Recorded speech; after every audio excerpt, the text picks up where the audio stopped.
कौन प्ले करेगा, रिस्पॉन्सिबिलिटी किसकी जिम्मेदारी है, अकाउंटेबिलिटी ओवरऑल इसके लिए अकाउंटेबल कौन है, और अथॉरिटी किसको क्या डिसीजन दिया गया है देने के लिए, किसको क्या अधिकार है, ये निर्धारित करना बहुत ज्यादा जरूरी है। कहता है तो टॉप मैनेजमेंट सेल, सेल लगा है मतलब मैंडेटरी है, इसको करना ही है, ऑप्शन आपके पास नहीं है। सेल मतलब आपको हर हाल में करना पड़ेगा।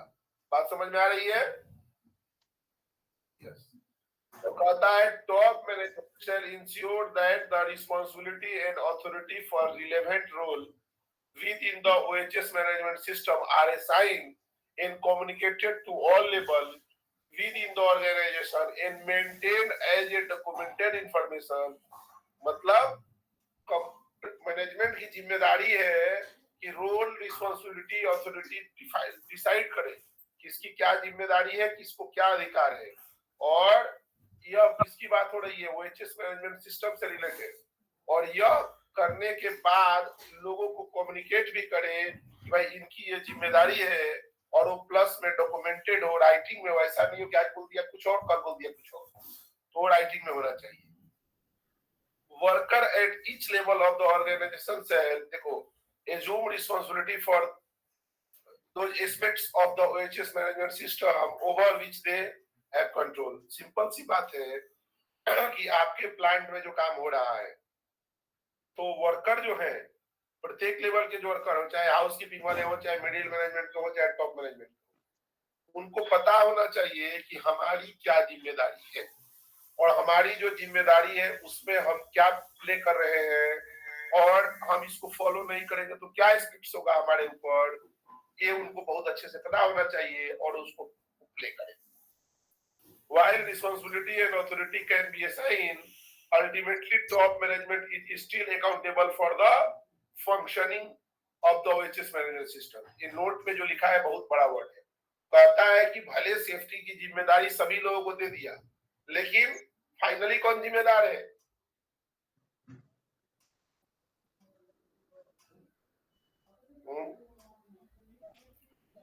आपने रिस्पॉन्सिबिलिटी डिसाइड कर दिया, रोल डिसाइड कर दिया,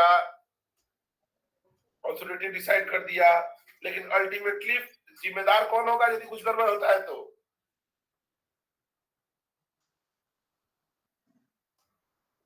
बोलो भैया। टॉप मैंने लिखा है ना, आप पता नहीं कैसे ध्यान दे रहे हो, नहीं दे रहे मालूम नहीं। While responsibility and authority can be assigned, आपने रिस्पॉन्सिबिलिटी दे दिया, ultimately top management is still accountable. उसके बावजूद भी कुछ होता है तो टॉप मैनेजमेंट को जिम्मेदारी लेनी पड़ेगी। जैसे मान लो मेरी कंपनी है, मैंने बोल दिया कि B2 सेफ्टी देखेगा, संदीप इन्वायरमेंट देखेगा, और अमरीश जो है हेल्थ देखेगा। इसका मतलब ये नहीं कि हमारा काम हो गया, नहीं, ये तो देखेंगे, लेकिन मेरी जिम्मेदारी है अभी। ऐसा नहीं कि मैं दे दिया तो मेरा काम खत्म हो गया, मेरी जिम्मेदारी स्टिल अभी प्रेजेंट है। बात समझ में आ रही है? यस। तो ये समझना बहुत ज्यादा जरूरी है। बात समझ में आ रही है यहाँ पे? अगला, top management shall assign the responsibility and authority for, किस लिए देता है? Ensuring that the OHS management system conforms to the requirement of this document, और reporting on the performance of the OHS management system to the top management। अब यहाँ पे दो बात है। एक तो क्या होगा, जिसको जिसको रिस्पॉन्सिबिलिटी दी गई है, जैसे एग्जांपल हमें दी गई है रिस्पॉन्सिबिलिटी कि हमें लीगल कंप्लायंस जितने भी हो वो हमें देखना है, ठीक है? तो लीगल कंप्लायंस जो हमें देखना है, जो जिम्मेदारी हमें दी गई है, तो हम क्या करेंगे? हमको उतना फुलफिल करना है जितना हमको दिया गया है काम। अब प्लस हमको टॉप मैनेजमेंट को बताना पड़ेगा कि ये जो रिक्वायरमेंट है ये सब चल रहा है, परफॉर्मेंस इसका अच्छा है, कहीं से कोई गड़बड़ी नहीं चल रही। बात समझ में आया? यस। मतलब कि जब भी कोई सिस्टम आप ड्राइव कर रहे हैं, तो सिस्टम ड्राइव करने के दरमियान आपको ये सुनिश्चित करना है कि सबको थोड़ी थोड़ी जिम्मेदारी दी गई है। अब जैसे मैं पर्टिकुलर सेफ्टी की बात करूं तो मैं आपको लाइन से बता रहा हूं। सबसे पहले रोल, तो वर्कमैन हो चाहे स्टाफ हो चाहे कोई भी हो, अब सेफ्टी ऑफिसर के साथ क्या है, रोल भी है, रिस्पॉन्सिबिलिटी भी है और कुछ अथॉरिटी भी है। रोल क्या है? रोल ये है कि वर्कप्लेस की सेफ्टी उसको बनाए रखना है। कुछ गड़बड़ होगा तो समझाना है, दिखाना है, बताना है, करना है। ये रोल हो गया। वो क्या करेगा? प्लांट में जाएगा, देखेगा, घूमेगा, समझाएगा, ये सब रोल प्ले कर रहा है। रिस्पॉन्सिबिलिटी, उसकी जिम्मेदारी है कि प्लांट में इस तरह की व्यवस्था बने जिससे दुर्घटनाएं न हो। ये जिम्मेदारी है। दुर्घटनाएं होगी तो फिर उसे पूछा जाएगा क्या हो रहा है। और अथॉरिटी, यदि वायलेशन हो रहा है, कुछ गड़बड़ हो रहा है तो काम बंद कर सकता है, अथॉरिटी भी है उसको। तो हम लोग के साथ तीनों है, राइट। अकाउंटेबल हम लोग नहीं है। अकाउंटेबल का मतलब होता है फाइनल रिस्पॉन्सिबल, टॉप मैनेजमेंट ही हो सकता है, राइट। तो कहने का मेरा मतलब ये है, और बाकी अलग अलग बातों में बात करें तो बोला सब हम ही लोग हैं, तो बाकी लोग क्या है? तो बाकी लोग के लिए है ना, जैसे रोल, वर्कमैन का क्या रोल है, चाहे स्टाफ का क्या रोल है, कि आपको सुरक्षा के उपकरण जो दिए गए हैं ना उसको आप पहन के काम कीजिए, ये आपका रोल हो गया। अपनी सुपरवाइजर का क्या रोल है कि जितने भी वर्कर काम कर रहे हैं वो पीपीई पहने हैं कि नहीं पहने हैं, सुरक्षा में काम कर रहे हैं कि नहीं कर रहे हैं, वो रिस्पॉन्सिबल है, देखना चाहिए उसको। और वो जवाबदेही है उसकी कि जो काम कर रहे हैं वो सब पहने हैं कि नहीं पहने, वो हो गया रिस्पॉन्सिबिलिटी। और अथॉरिटी, उसमें कुछ व्यक्ति ऐसा है जो परमिट साइन करेगा, कार्य को देखेगा, समझेगा, जानेगा, वो क्या हो गया? अथॉरिटी। तो इस तरह से रोल, रिस्पॉन्सिबिलिटी, अकाउंटेबिलिटी और अथॉरिटी जो है निर्धारित है सबके लिए। ये बहुत जरूरी है, क्योंकि जब तक किसी को जिम्मेदारी नहीं दी जाएगी तब तक काम सही तरीके से नहीं हो सकता है, राइट। ये बहुत इंपॉर्टेंट है, रोल, रिस्पॉन्सिबिलिटी, अकाउंटेबिलिटी और अथॉरिटी। समझ रहे हो ना बात को? और कंसल्टेशन एंड पार्टिसिपेशन, ये मैंने आपको पहले बताया है, फिर भी हम आपको एक बार और बता रहे हैं। सिंपल सा बात समझ लीजिए, कैसे वर्कर का कंसल्टेशन एंड पार्टिसिपेशन होगा, इस चीज को समझिए। अब जैसे मान लीजिए हम जो क्लास ले रहे हैं, तो ले रहे हैं तो क्या है, पार्टिसिपेशन यहाँ पे हो रहा है, हम समझा रहे हैं, आप बैठ के सुन रहे हो, पार्टिसिपेशन हो रहा है, राइट, पार्टिसिपेट कर रहे हो। और कंसल्टेशन, हमने कल सूचना परसों डाला था कि यदि किसी को कोई समस्या हो रही है आप मुझसे कंसल्ट करिए, तो मैं जरूर सलाह दूंगा, सहयोग करूंगा, यही बात हुई थी ना। और मैं ऐसा कह दूं वहीं पे कि मेरे पास कुछ भी हो जाए, कोई फोन नहीं करना है, मुझे नहीं मालूम है आप क्या करोगे नहीं करोगे, मेरे को उससे कोई लेना देना नहीं है। तो क्या मुझसे कोई कंसल्ट करेगा? नहीं। मतलब सिंपल सी बात है कि आपको लोगों को स्पेस देना होगा कि ये प्लेटफॉर्म है जहां पे आप कंसल्ट कर सकते हैं और ये प्लेटफॉर्म है जहां पे आप पार्टिसिपेट कर सकते हैं।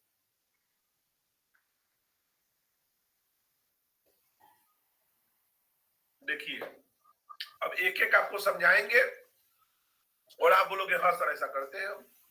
देखिए, सबसे पहले द ऑर्गेनाइजेशन सेल, सेल मतलब मैंडेटरी है, ऑप्शनल नहीं है, मतलब करना ही पड़ेगा। तो the organisation shall establish, implement and maintain a process. Establish स्थापित करना, इंप्लीमेंट लागू करना, मेंटेन बनाए रखना, a process for consultation and participation of workers all applicable level and functions, right. मतलब कंपनी के पास ऐसा व्यवस्था होना चाहिए कि सभी वर्कर के लिए कंसल्टेशन एंड पार्टिसिपेशन का कहीं ना कहीं प्लेटफॉर्म दिया जा रहा है, and where they exist worker representative in the development, planning, implementation, performance evaluation and action for improvement of the wages management system. देखिए, वर्कर जब उसमें पार्टिसिपेट करेगा, प्लानिंग का हिस्सा होगा, इंप्लीमेंटेशन का हिस्सा होगा, परफॉर्मेंस का हिस्सा होगा, इवेल्युएशन का हिस्सा होगा तो निश्चित रूप से हमारा कल्चर दिन प्रतिदिन इंप्रूव होगा। मतलब देखा जाता है ये सेफ्टी का ट्रेनिंग चल रहा है, कितने लोग बैठे हैं? बोले 3 लोग बैठे, तीनों स्टाफ के लोग। ये कम्युनिकेशन डाउन द लाइन कैसे जा रहा है, ये बहुत इंपॉर्टेंट है। कहता है provide mechanism, time, training and resource necessary for consultation and participation. मतलब पर्याप्त मात्रा में रिसोर्स देना बहुत ज्यादा जरूरी है। रिसोर्स नहीं दिया जाएगा, व्यवस्था नहीं दिया जाएगा तो शायद काम नहीं हो पाएगा। मैकेनिज्म मतलब इसके पहले मैं अगला स्लाइड पे जाता हूं, फिर पीछे आऊंगा। देखिए, ये आप देखिए, ये है कंसल्टेशन एंड, मेरा पर्स में पैसा है,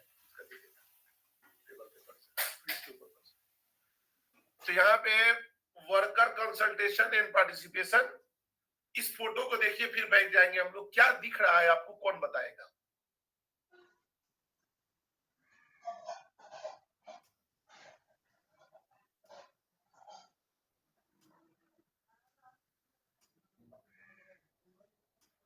चलिए समझिए।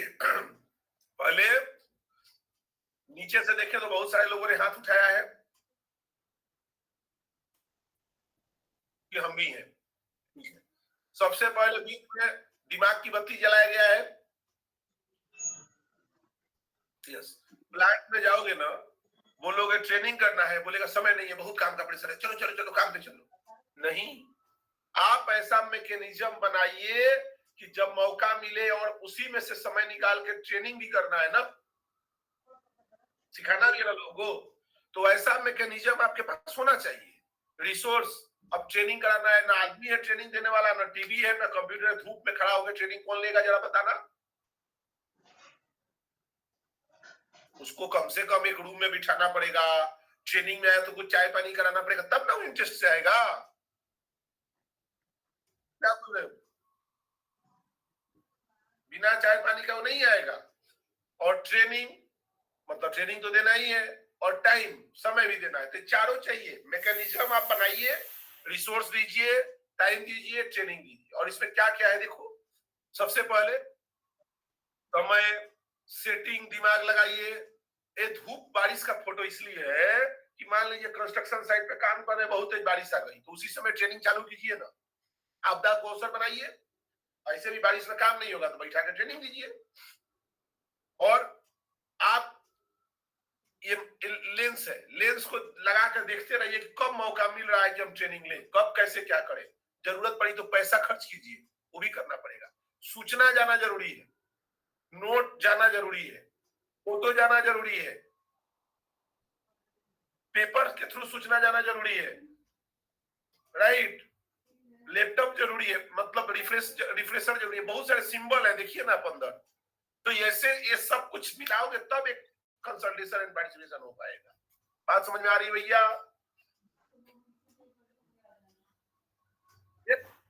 तो सब मिलाओगे तो कंसल्टेशन एंड पार्टिसिपेशन हो पाएगा।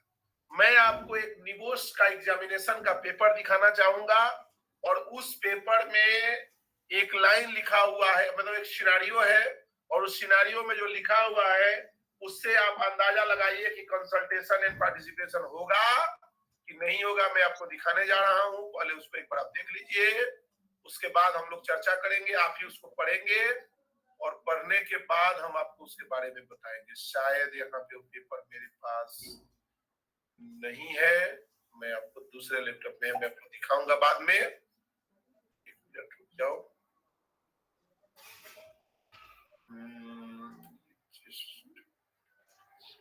ठीक है, मैं आपको उसको बाद में दिखाऊंगा, शायद अभी मेरे पास इस लैपटॉप में नहीं है। तो उसमें सिंपल सा बात है, मैंने आपको पुराने बच्चों को बताया था, उसमें लिखा था कि एक कंपनी है जहां पे सेफ्टी से संबंधित ट्रेनिंग वगैरह दिया जाता है, और वहां पे एक सुपरवाइजर बताता है अपने स्टाफ को, वर्कर को, कि तुम लोग यदि सेफ्टी से संबंधित कुछ भी जानकारी पूछे तो वो जो है एक तरह से वायलेशन माना जाएगा और तुम लोग का सैलरी भी काट लिया जाएगा। तो इस टाइप का जहां इंस्ट्रक्शन वर्कर को दिया जाए, कुछ बोलेगा? जीवन में नहीं बोलेगा।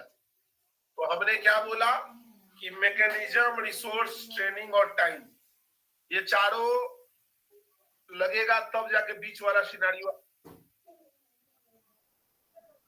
मुझे उम्मीद है कि आवाज सभी को जा रही होगी। प्रॉब्लम होगा तो आप एक बार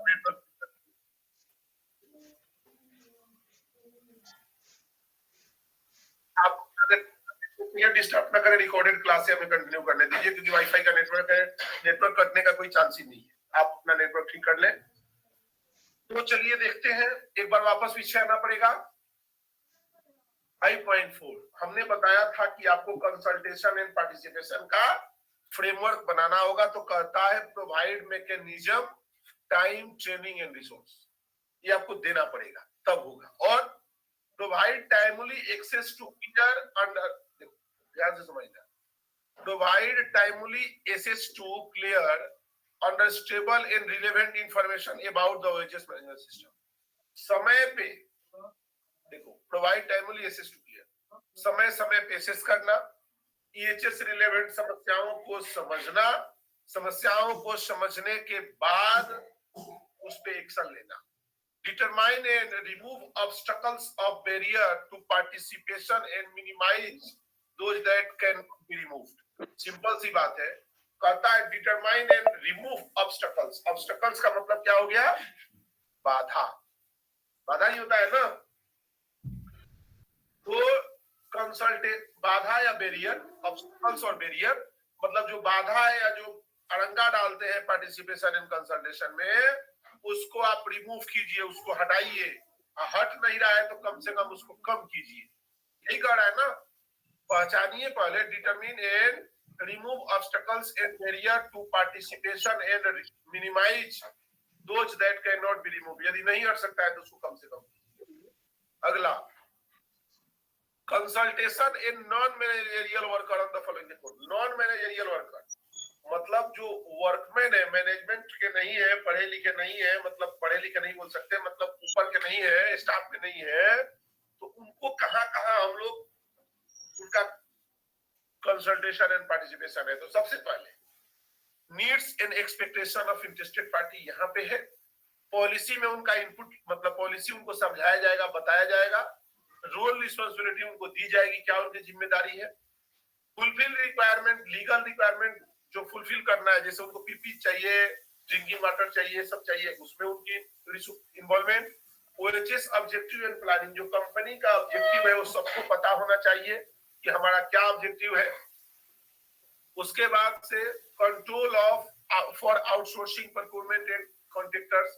आउटसोर्सिंग मतलब बाहरी जो व्यवस्था है उस पे आपको क्या करना है, कंट्रोल लगाना। जैसे कहने का मतलब है कि आपके प्लांट में आप बढ़िया से काम करते हो, बहुत अच्छे से काम करते हो, ठीक है, लेकिन कल कोई बाहरी व्यक्ति आया, वहां पे कुछ गड़बड़ किया, वहां हादसा हो गया, बड़ा नुकसान हो गया, कौन उसका जवाब देगा?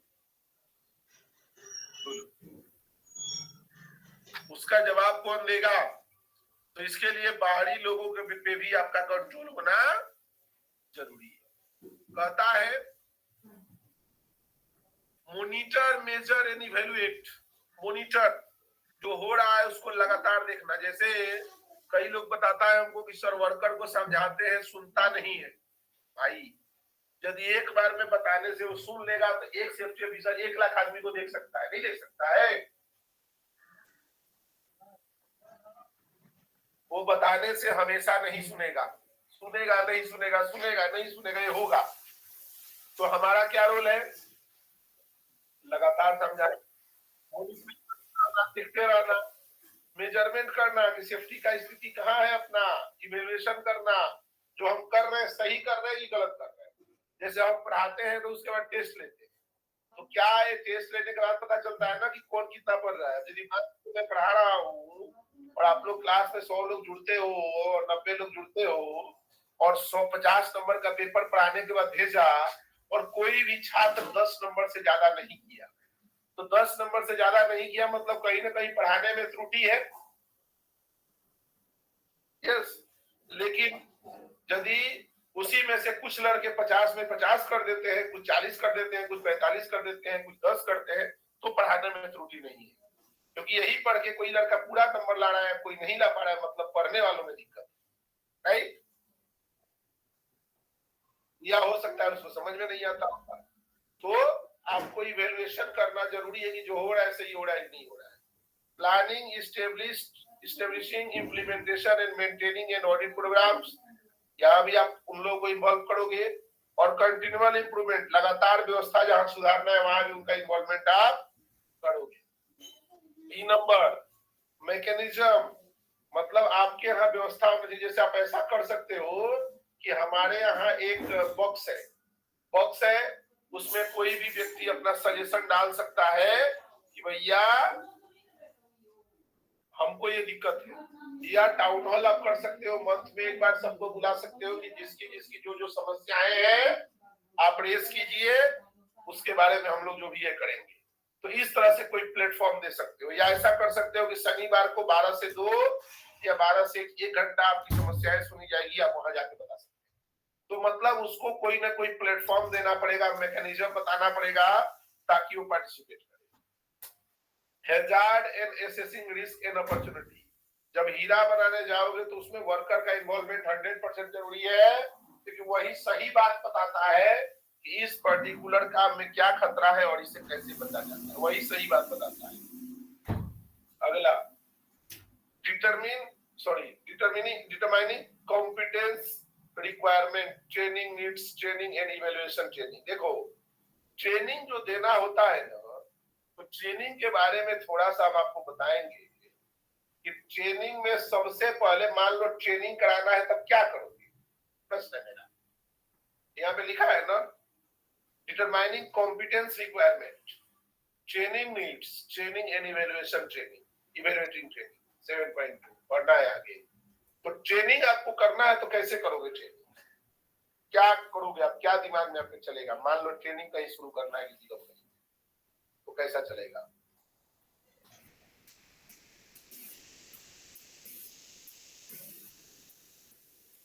यस, मैक्सिमम लोग यही होता है, लेकिन मैकेनिज्म ये नहीं है, आपको हम बता रहे हैं कैसे होता है। तो मैं आपको उदाहरण बताते हैं, ये पढ़ेंगे हम लोग 7वें क्लॉज में, बताते हैं आपको कॉम्पिटेंसी और अवेयरनेस के बारे में बताएंगे। ऐसे आप कॉम्पिटेंट पर्सन के बारे में पढ़ चुके हो ना, वहीं से वर्ड उसी वर्ड से बना है। Competent person means competence. जैसे आप सेफ्टी ऑफिसर बन जाओगे, पास हो जाओगे, आपको सर्टिफिकेट आ जाएगा, तब कॉम्पिटेंस हो जाओगे। और जब तक नहीं है तब तक आपके पास अवेयरनेस है, कॉम्पिटेंसी नहीं है। तो कैसे ट्रेनिंग करना चाहिए मैं आपको बता रहा हूँ। तो सबसे पहले एक उदाहरण समझिए। मान लीजिए कोई आपके गांव में व्यक्ति है जो खेत में काम करता है, क्या किसान है, उसको फसल से संबंधित उसका काम है। अब आप क्या कर रहे हैं, उसको वेल्डिंग मारने का ट्रेनिंग देने लगे, कोई फायदा है उससे? तो कहा जाता है कि ट्रेनिंग करना है ना, तो सबसे पहले ट्रेनिंग का प्रोसीजर बनाइए। आप प्रोसीजर बनाने के बाद टीएनआई बनाइए। टीएनआई बनाने को बोला जाता है, टीएनआई क्या होता है? Training need identification. मतलब कौन सा ट्रेनिंग किसको चाहिए ये पहले लिखना पड़ेगा आपको। कि जैसे मान लीजिए जो वेल्डिंग करते हैं उनको वेल्डिंग का ट्रेनिंग, कटिंग करते हैं उनको कटिंग का ट्रेनिंग, हाइट पे काम करते हैं उनको हाइट का ट्रेनिंग। और कुछ ऐसे भी वर्कर है जो जिसको सबको कुछ ट्रेनिंग चाहिए। जैसे कॉमन ट्रेनिंग किसको चाहिए, जैसे पॉलिसी का ट्रेनिंग सबको चाहिए, फायर सेफ्टी का ट्रेनिंग सबको चाहिए, फर्स्ट एड का ट्रेनिंग सबको चाहिए, इमरजेंसी प्लान का ट्रेनिंग सबको चाहिए। तो कौन सा ट्रेनिंग सबको चाहिए, कौन सा ट्रेनिंग सबको नहीं चाहिए, ये आपको एक बार बनाना पड़ेगा। और जब ट्रेनिंग नीड आप कर लिए, यही पूछ रहा है ना ट्रेनिंग नीड्स, जब नीड्स हो गया अब उसके बाद उसको एग्जीक्यूट करना है। तो मंथली कैलेंडर में उसको आप लाइए, और मंथली कैलेंडर में लाने के बाद कौन सा ट्रेनिंग कब करने वाले हैं उसके हिसाब से उसको डेमोस्ट्रेट कीजिए। ट्रेनिंग जब हो गया, उसका अटेंडेंस वगैरह हो रहा है, अब आपको करना पड़ेगा इवेल्युएशन। ये आपने जो ट्रेनिंग दिया है, लोगों ने इसमें से कितना सीखा, कितना लोगों को फायदा हुआ है, क्या और इसमें इम्प्रूवमेंट का जरूरत है, वो करना पड़ेगा। तो ट्रेनिंग एक बहुत ह्यूज पार्ट है, ये आपको नहीं करना है, ये करना है एचआर का काम होता है, हमारा नहीं होता है। लेकिन हमको पता होना चाहिए, तब ना उसको बोलेंगे कि तुम जो कर रहे हो ठीक से कर रहे हो कि नहीं कर रहे। बात समझ में आई? तो ये कहता है डिटरमाइनिंग कॉम्पिटेंस रिक्वायरमेंट, मतलब कहाँ कहाँ आपको योग्य आदमी चाहिए। जैसे क्रेन चलाना है, हाइटर चलाना है, ट्रैक्टर चलाना है, तो वहां पे कॉम्पिटेंस पर्सन चाहिए ना। और ट्रेनिंग नीड्स, और प्लस में उनका क्या इवेल्युएशन भी करना पड़ेगा। दिखाएंगे आपको कैसे होता है आगे। Determining what needs to be communicated and how this will be done. जो नीड्स है उसको कैसे बताया जाएगा और हाउ विल कैसे होगा, ये भी आपको निर्धारित करना है। Determining control measures and their effectiveness implementation in use. अब आपने सारे प्रोसीजर बना दिया, सब कुछ कर दिया, अब इसको कम्युनिकेट करना, कम्युनिकेट करने के बाद से क्या कंट्रोल मेजर जो आया है वो कैसे लागू होगा, ये बहुत इंपॉर्टेंट है इफेक्टिव तरीके से करने के। और कोई हादसा हुआ तो उस इन्वेस्टिगेशन में भी लोगों को बुलाना है और उनसे पूछना है क्या investigating incident in non conformity and determining corrective action. Incident तो आप समझ ही रहे हो, चोट लग गया, उसका इंक्वायरी हो रही है। और नॉन कन्फर्मिटीज मतलब नॉन कॉम्प्लायंस है, हमने आपको देखना क्वेश्चन में लिखाया गया है कन्फर्मिटी और नॉन कन्फर्मिटी, तो हमने आपको पढ़ाया भी था। कन्फर्मिटी मतलब आपको गाड़ी चला रहे हो, आपके पास ड्राइविंग लाइसेंस चाहिए, आपके पास है, कन्फर्मिटी है, या नहीं है तो नॉन कन्फर्मिटी है। समझ रहे हो ना? मतलब जो नियम है उसका पालन आप कर रहे हो रहा है तो कन्फर्मिटी, अच्छा बात है। और नहीं पालन हो रहा है तो नॉन कन्फर्मिटी रिक्वायरमेंट। तो ये हो गया भैया 5.4। ऐसे यहाँ पे लोगों को पार्टिसिपेशन होता है। इसमें किसी को कोई डाउट?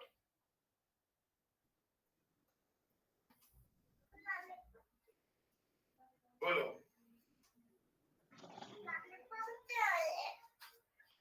कोई डाउट किसी को?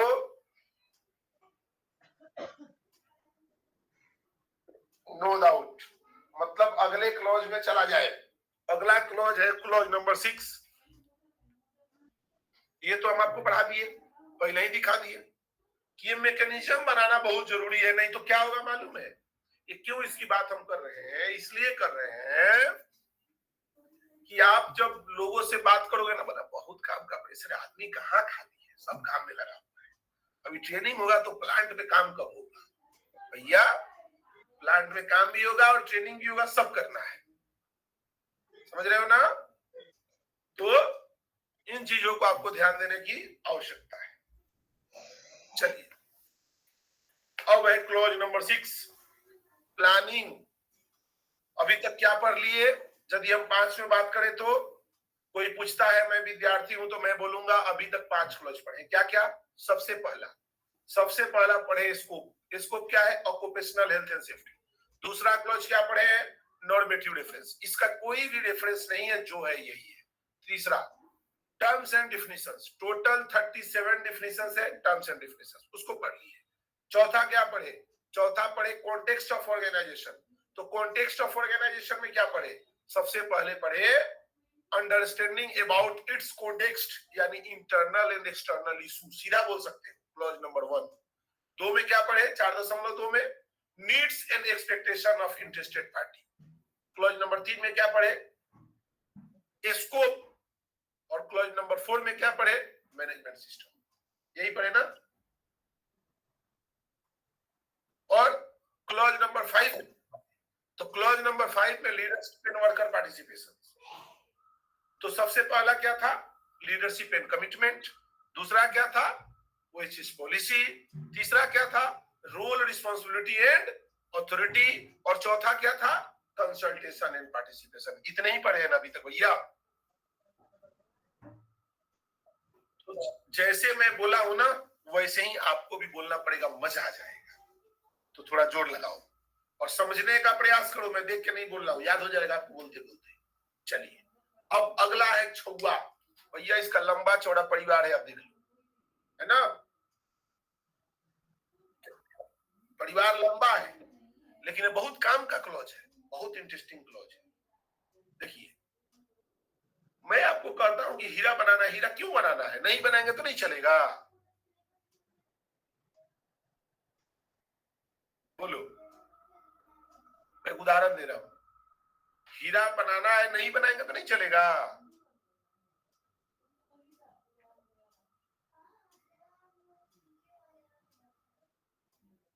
बोलो, नहीं चलेगा। रिक्वायरमेंट है क्लॉज नंबर 6.1.2, आप पढ़ लीजिए जहां पे लाल वाला खड़ा है।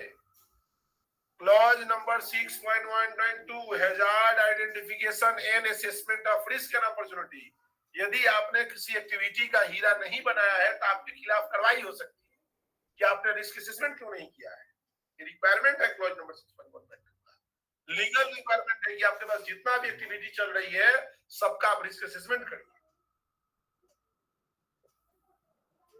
लगेगा हीरा मतलब लगेगा। क्लॉज नंबर 6.1.2 क्या कह रहा है, पढ़ लीजिए आप।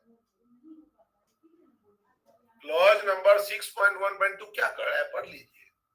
जैसे तुझसे सिर्फ खतरे की जानकारी होती है ना, लेकिन रिस्क असेसमेंट कहाँ हो पाता है कि कितना रिस्क है।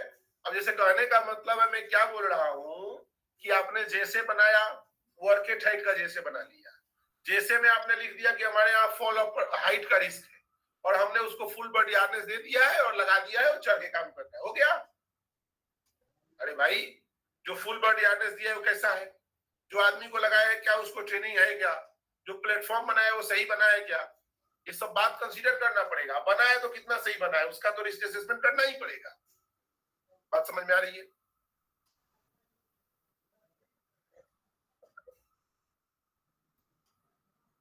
बिना हीरा का, यदि आप जैसे, अब बहुत सारी कंपनी है जो बिना जूता का भी काम एक्सेप्ट करता है।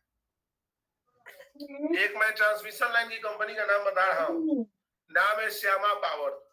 नाम लेना नहीं चाहिए फिर भी नाम लेना पड़ रहा है। क्या हुआ, उसका एक ऑडिट था, तो टावर का काम कर चल रहा है, तो उसमें देख रहे हैं कि 2 वर्कर अंडरवियर पहन के और ऊपर चढ़ा हुआ है बिना बेल्ट का। बोला अरे भाई ये क्या हो रहा है, बोला काम हो रहा है। और क्या हो रहा है, काम हो रहा है। बोला ऐसा काम तो बहुत मुश्किल है। तो बोले हमने चर्चा की कि फुल बॉडी हार्नेस इसको पहनना चाहिए। तो बोला सर ये गंजी नहीं पहन सकता है, फुल बॉडी हार्नेस कहाँ पहनने वाला है, बताओ। तो वहां भी तो काम चलता है।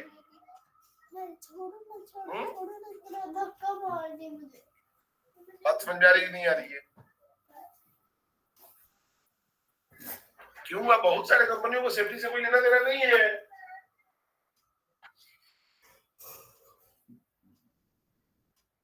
अब ये बताओ आप कि जो रोड पे गाड़ी लोग चलाते हैं, यस बोलिए नीलमणि।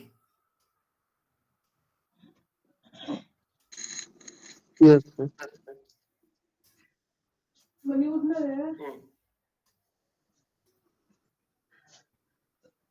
हाँ वो दिक्कत नहीं है, आधे घंटे तक रख।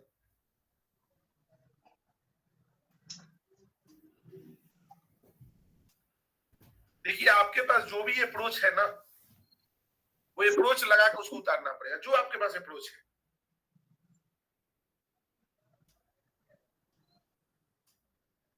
देखिए प्रोसीजर तो बहुत सारे हैं। जैसे सबसे पहले बात करें तो रेस्क्यू किट होता है, मतलब इमरजेंसी रेस्क्यू किट। तो उसमें यदि आपके पास ज्यादातर हाइट पे काम चलता है तो रेस्क्यू टीम रहती है, वो पहले रिमूव करती है। नहीं हुआ यदि बाई द वे वो नहीं है व्यवस्था आपके पास, तो सबसे बढ़िया उपाय है कि जहां पे वो लटका है, यदि आपके पास बूम लिफ्ट या सीजर लिफ्ट कुछ ऐसा है तो सीधे बूम लिफ्ट वहां ले जाइए, उसको ले लीजिए। सबसे आसान तरीका है। यदि वो भी नहीं है तो आप प्रयास कीजिए कि जहां से लटका हुआ है वहां से कुछ अप्रोच है उसको ऊपर खींचा जा सकता है, ऐसा आप कर सकते हैं। ये भी नहीं हो सकता है तो फिर आप क्या करेंगे, वहां पे रोप पुली के माध्यम से उसको फिर एंकरिंग करके बेल्ट को धीरे धीरे डाउन कर सकते हैं। तो ऐसा कुछ ना कुछ तकनीक आपको लगाना ही पड़ेगा। और यदि आपके पास हाइट का काम चल रहा है तो कोई ना कोई रेस्क्यू का अल्टरनेट व्यवस्था आपको रखना पड़ेगा कि कैसे रेस्क्यू करेंगे। कोई ना कोई एक तो रखना ही पड़ेगा, और नहीं रखना पड़ेगा तो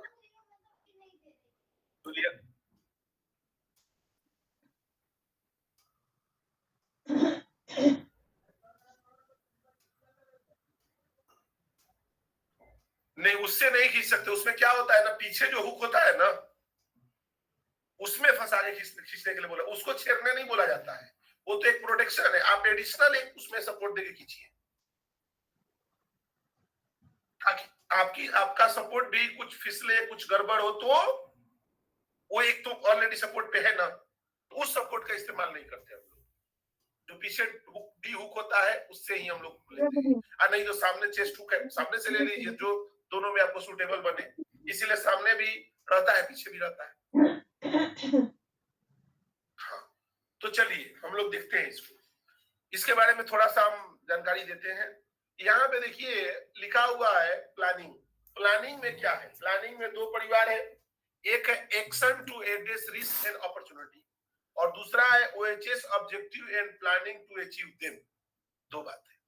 पहले action to address risk and opportunity, सीधा सीधा बात है, इसमें 4 क्लॉज है। तो सबसे पहले जनरल 6.1.1 सामान्य परिभाषा इसमें दिया है। 6.1.2 hazard identification and assessment of risk and opportunity. ये बार बार लोग इंटरव्यू में पूछता है, हीरा कहाँ लिखा हुआ है चाहिए 45,001 पे, तो याद रखना 6.1.2 और लीगल रिक्वायरमेंट 6.1.3, ये दोनों अगल बगल में ही रहता है और दोनों जरूरी चीजें। चलिए तो 6.1.2 को बारे में थोड़ा सा बात करते हैं। नीचे आ जाइए, 3 टुकड़ा में टूट रहा है। सबसे पहले हैजार्ड आइडेंटिफिकेशन, खतरे को पहचानना। 6.1.2.2 assessment of OHS risk and other risk to the OHS management system. OHS risk and other risk, एक प्रश्न है यहाँ। OHS रिस्क तो आप समझ रहे हो, ऑक्यूपेशनल हेल्थ एंड सेफ्टी से संबंधित खतरा, लेकिन अदर रिस्क क्या है? कौन बताएगा? कोई सुना है? शायद नहीं सुना है। और हम सर अदर जैसे हम लोग कोई साइट पे, सर हम बताते हैं। हाँ बोलिए सर। अदर रिस्क का मतलब है जैसे कोई साइट पे हम काम कर रहे हैं तो वहां पे मान लीजिए सेफ्टी, मतलब अगर हम लोग सेफ्टी बेल्ट या लेबर हार्नेस ना पहना हो, अगर कोई बाय द वे कोई खतरा हो जाता है, गिर जाता है, तो आसपास के गांव के लोगों, मतलब गांव के लोग अटैक कर सकते हैं, तो वो अदर खतरा हो सकता है। मान लीजिए जो गिरने के बाद जो आक्रोश में। बहुत अच्छे, सही बोला है आपने। अदर इसका मतलब वही है कि सेफ्टी के अलावा जो रिस्क है, जैसे आपको बताया कि मान लो कोई हादसा हो गया और आसपास के लोगों ने आके लोगों को पीट, तो क्या हो गया? अदर रिस्क हो गया, राइट? बहुत अच्छा। तो सेफ्टी के अलावा जो रिस्क है तो उसको भी कंसीडर करना है। गुड, म्यूट कर लो जिसके पीछे से आवाज आ रहा है, सभी म्यूट कर लो। ओएचएस रिस्क का मतलब है ऑक्यूपेशनल हेल्थ एंड सेफ्टी, व्यवसायिक स्वास्थ्य और सुरक्षा से संबंधित खतरा। ये तो साफ सुथरा है, मतलब प्लांट में आप काम करते हो तो इलेक्ट्रिकल का रिस्क है, फायर का रिस्क है, बहुत सारे रिस्क है, फिजिकल इंजरी हो सकता है, बहुत कुछ हो सकता है। तो ये हो गया आपका ओएचएस रिस्क। और अदर रिस्क, अदर रिस्क में देखिए, मान लीजिए आप किसी वेंडर से पीपीई खरीदे, वो अच्छे क्वालिटी का नहीं दिया, अब जरूरत जब पड़ी आदमी गिरा, बिल टूट गया, ये कौन सा रिस्क है?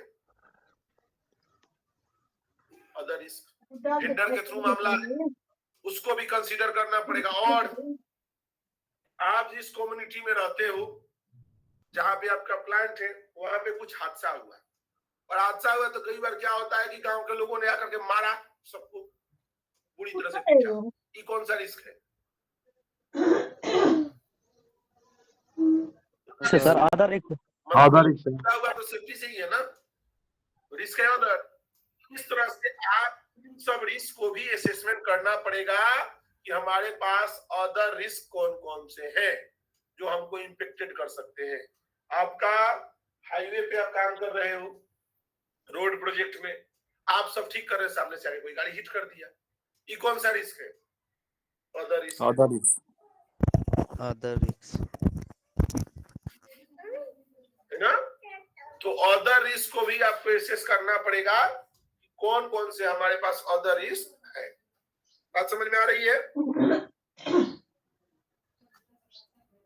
यस। तो OHS risk and other risk दोनों को पहचानना। और अगला 6.1.2.3 assessment of OHS opportunity and other opportunity for the OHS management system. Risk and opportunity. Risk तो आप समझ गए, अपॉर्चुनिटी क्या है? अपॉर्चुनिटी ये है कि आपको पता है कि हम ऊंचाई का कार्य करते हैं, बम्बू का स्कैफोल्डिंग इस्तेमाल कर रहे हैं, तो अलाउ नहीं है। तो आपके पास अवसर है कि जितना जल्दी हो सके उसको बदल लीजिए और जिससे दुर्घटनाएं नहीं हो। ये आपके पास अवसर है ना। आपके पास ट्रेंड वर्क, आपके पास ये अवसर है कि उनको थोड़ा दिनों में ट्रेनिंग दे करके सिखा करके आप उन्हें ट्रेन करें। ये आपके पास अवसर है। और इसको कम करने के लिए क्या अवसर है? आसपास के लोग परेशान करते हैं, तो उनके साथ क्या करिए, आप आसपास के विद्यालय में जाइए, वहां पर जाकर के आप कुछ अवेयरनेस ट्रेनिंग कीजिए। आसपास के विद्यालय में जाइए, आप वहां जाकर के कुछ बच्चों को गिफ्ट वगैरह डिस्ट्रीब्यूट कराइए, कम्युनिटी को हेल्प कीजिए, कम्युनिटी से अच्छे रिलेशन बना के रखिए कि जरूरत पड़ने पर वो आपके काम आए, न कि आपको पीछे। तो इस तरह से उस अवसर को बनाया जा सकता है ना।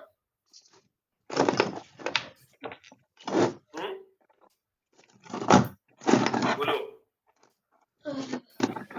Yes sir.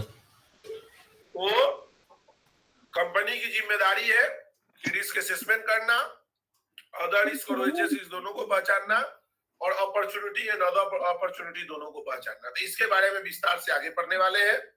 और determination of legal requirement and other requirements. Legal requirement क्या है और अदर रिक्वायरमेंट, ये बार बार लीगल एंड अदर आ जा रहा है। ये अदर क्या है? तो लीगल रिक्वायरमेंट का मतलब ये है कि आप जो है बाइक चलाते हो, तो बाइक चलाने के लिए आरसी बुक, ड्राइविंग लाइसेंस, गाड़ी का इंश्योरेंस और PUC 4 पेपर चाहिए। यही चाहिए ना। और आपको हेलमेट भी पहनना पड़ेगा, ये चाहिए ना। ठीक है, ये हो गया क्या लीगल रिक्वायरमेंट है। ये यदि नहीं पहन रहोगे तो पेनल्टी लगेगा ना। ये पेपर नहीं है आपके पास या इस नियम का पालन नहीं कर रहे हो तो आपके खिलाफ लग जाएगी पेनल्टी। यस, लेकिन मैं बोल दिया मेरी कंपनी में आप लोग काम कर रहे हो, तो मैंने कह दिया आप लोगों को कि आप सभी को गाड़ी जो है 40 के स्पीड से ज्यादा नहीं चलाना है। तो ये कौन सा रिक्वायरमेंट हो गया? Other requirement. Other requirement legal नहीं है। गवर्नमेंट थोड़ी कहता है 40, 50 भी चलाओ तो आपको कुछ नहीं बोलेगा। हम कह दिए कि 40 से ज्यादा आपको नहीं चलाना है। तो अदर रिक्वायरमेंट मतलब कंपनी का रिक्वायरमेंट, समझ रहे हो ना। ध्यान रहे। एक लड़का ने प्रश्न पूछा, तो अदर रिक्वायरमेंट में सर हम ऐसा कर सकते हैं कि गाड़ी बिना इंश्योरेंस का चलाए, बोला ऐसा नहीं कर सकते। जो लीगल रिक्वायरमेंट है वो फुलफिल करना ही है, और उसके बाउंड्री में रह के और कुछ एडिशनल कर सकते हो तो आप कर लो। समझ रहे हो ना बात को।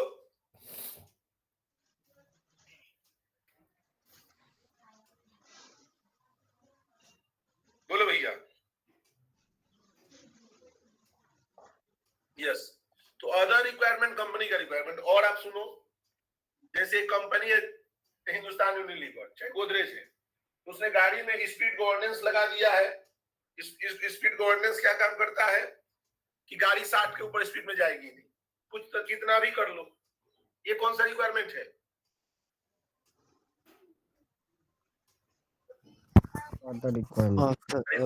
यही स्पीड गवर्नेंस उड़ीसा में किसी गाड़ी में लगा हुआ है तो लीगल होगा सर।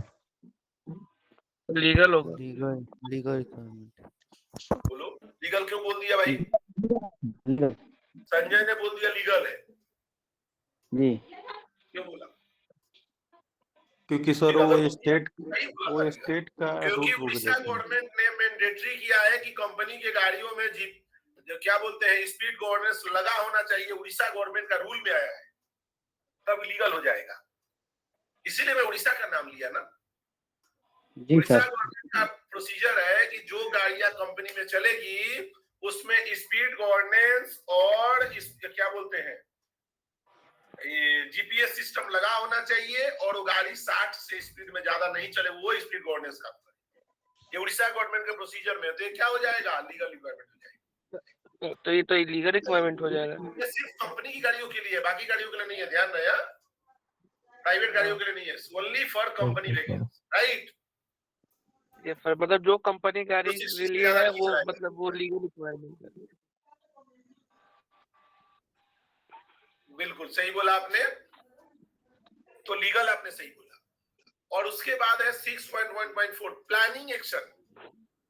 देखिए, अब जो हमने प्लानिंग किया है उसके खिलाफ एक्शन लेना, वो बात करेंगे। और तो ये 6.1 में इतना सब है, और 6.2 OHS objective and planning to achieve them, मतलब सबसे पहले आप उद्देश्य बनाओ, OHS ऑब्जेक्टिव क्या आपका उद्देश्य है 6.2.1 में यहाँ, और 6.2.2 में उस उद्देश्य को कैसे हासिल करेंगे, planning to achieve OHS objective, ये आपको डिस्कस करना है 6.2.2 में। क्लियर है ना? बात ऐसा है ना कि आपने निर्धारित कर लिया कि हमको बनना है डीएम, और पढ़ना 1 मिनट नहीं है, संभव है? नहीं सर। नहीं, मतलब OHS ऑब्जेक्टिव आपने जो बनाया है उसके लिए बहुत कुछ काम करना पड़ेगा, तब वो लक्ष्य हासिल होगा। आपने ऑब्जेक्टिव में डाल लिया कि हमारे प्लांट में कोई भी LTI नहीं होना चाहिए या MTC नहीं होना चाहिए, तो LTI या MTC नहीं होना चाहिए, तो उसमें क्या होगा, आपको बहुत सारा काम करना पड़ेगा, लोगों को ट्रेनिंग देना पड़ेगा, मोटिवेशन देना पड़ेगा, अवेयरनेस देना पड़ेगा, बहुत सारा काम करना पड़ेगा, तब जाकर उसका होगा। तो ऑब्जेक्टिव आपने बना लिया, तो उसको कैसे अचीव करेंगे उसके लिए भी काम करना जरूरी है। तो हम लोग कल से पढ़ने वाले हैं clause number 6.1, action to address risk and opportunity, और ये विस्तार से हम लोग इसमें आगे जाएंगे। आज मैंने आपको दर्शन करवा दिया है, तो 6.1 पहले आएगा, फिर उसके बाद हीरा आएगा, फिर उसके बाद हीरा कंटिन्यू रहेगा, फिर लीगल अपना क्या बोलते हैं रिस्क एंड अपॉर्चुनिटी आएगा, फिर उसके बाद से हम लोग क्या करेंगे, रिस्क एंड अपॉर्चुनिटी में और थोड़ा कंटिन्यू कर लेंगे, फिर लीगल रिक्वायरमेंट देखेंगे, फिर प्लानिंग एक्शन देखेंगे, फिर ऑब्जेक्टिव देखेंगे, फिर उसको कैसे हासिल करना है वो देखेंगे, फिर सपोर्ट में जाएंगे। तो ये चीजें कल हम लोग पढ़ने वाले हैं। तो उम्मीद है कि आज जितना बताया उतना समझ में आया होगा। किसी को कोई डाउट होगा तो प्रश्न पूछ लीजिए। कोई डाउट है तो पूछो भाई। नहीं सर। नहीं, तो मैंने आज पहले ही क्लास स्टार्ट हुआ तो आपको बताया कि आज क्लास जो है हम लोग थोड़ा ही पढ़ेंगे, क्योंकि मेरा आज जो है MSc का पेपर, तो मेरे को जाना होगा एग्जाम देने 5 दिन। तो 5 दिन क्लास संभवतः आपको 7 बजे के आसपास ही डेली खत्म होगा, ठीक है? ठीक है सर। जी सर। तो मुझे जाने में वहाँ टाइम लगता है थोड़ा, तो जी सर। 1 घंटा के आसपास ही पढ़ेंगे और 4-5 दिन में खत्म हो जाएगा। चलो, तो और कोई सवाल है किसी का? कोई भी? किसी का कोई भी सवाल है? नहीं सर। नहीं है, ठीक है। तो इसको पढ़ना, और ये PDF है ना आपके पास 45,001 वाला? हाँ, 45,001 वाला PDF आपके पास है? नहीं सर। काहे नहीं है? नहीं, काहे नहीं है? वो सर लॉगिन कर लेंगे वो। क्यों नहीं की? वो डाउनलोड करना है ना भाई। जी जी सर। डाउनलोड नहीं करोगे तो कैसे होगा? सर वो तो ग्रुप के साइट पे मिलेगा ना। अपने कॉलेज के वेबसाइट पे है ना। हाँ, वही पूछ रहे थे। अब आप लोग उतना मेहनत करोगे नहीं, मुझे मालूम है। सर भेज दीजिएगा। भेज दिया भाई, मैं भेज दिया, लेकिन आप डाउनलोड कर लो, वहां से डाउनलोड भी करके देखो। सीखना जरूरी है। मैं बार बार बोलता हूँ कि मछली खिलाने से ज्यादा जरूरी है तालाब दिखाना। जी सर। तालाब देख लोगे तो जब इच्छा होगा निकाल के खा लोगे। समझ रहे हो बापू ना? जी सर। हाँ, तो तालाब देखो, मछली खाने के फेर में ना पड़ो। क्या बोल रहे हो? ठीक है सर। जी सर। मछली नहीं खाता होगा उसके लिए नियम लागू नहीं है। नहीं खाते हैं सर हम लोग। नहीं नहीं, कहा जाता है, कहने का मतलब है ये जो है लोकोक्ति है कि समझने के लिए बात है कि आपको जो है खुद से कैसे सब कुछ करेंगे वो बात है सबके लिए है ना? भाई, तुम खाते हो और कोई खाता है ना। और नहीं घर में खाता खाता है। ना, देखो बहुत सारे लोग हैं जो मीट मछली नहीं खाते हैं, उसमें कोई बुराई नहीं है। खाता है तो ठीक है, नहीं खाता है तो भी ठीक है, वो पर्सनल मामला है ना? उसमें कोई दिक्कत वाली बात नहीं है। नहीं। हाँ, अपनी अपनी मर्जी है। नहीं खाता है तो अच्छी बात है, खाता है तो भी अच्छी बात है। ठीक है, नहीं खाता है तो हम लोग के लिए दिक्कत है कि नहीं खिलाएगा हम लोग को, ये परेशानी है। ठीक है, कोई बात नहीं। चलो, तो आगे हम लोग पढ़ेंगे इसको पढ़ के। सर ये ऑब्जेक्टिव का मतलब क्या होता है? ऑब्जेक्टिव मत कॉलेज टर्मिनस पे एडमिशन काहे लिए हो Gulshan? For result to be achieved, मतलब जो मतलब Yes. वर्क को अचीव Objective- करने के लिए। ऑब्जेक्टिव का मतलब आपने क्या लिखा? आप सुना result to be achieve. Achieved. तो मैं पूछा टर्मिनस में एडमिशन क्या किस लिए लिए हो? सर मुझे मतलब 50 ऑफिसर बनना है इसलिए, क्योंकि 50 ऑफिसर को 50 का वर्क मैं अचीव करना चाहता हूँ इसलिए। मतलब ठीक है, जब आप लगभग सही है, लेकिन और थोड़ा कृष्ण में बोले तो नौकरी पाने के लिए। हाँ, नौकरी पाने के लिए। तो ये हो गया ऑब्जेक्टिव। यहाँ एडमिशन लेने का एक ही पर्पस है, नौकरी पाना। ये हो गया आपका ऑब्जेक्टिव। अब इस ऑब्जेक्टिव को हासिल करने के लिए क्या करते हो? सर 50 कोर्स करते हैं, 50 के बाद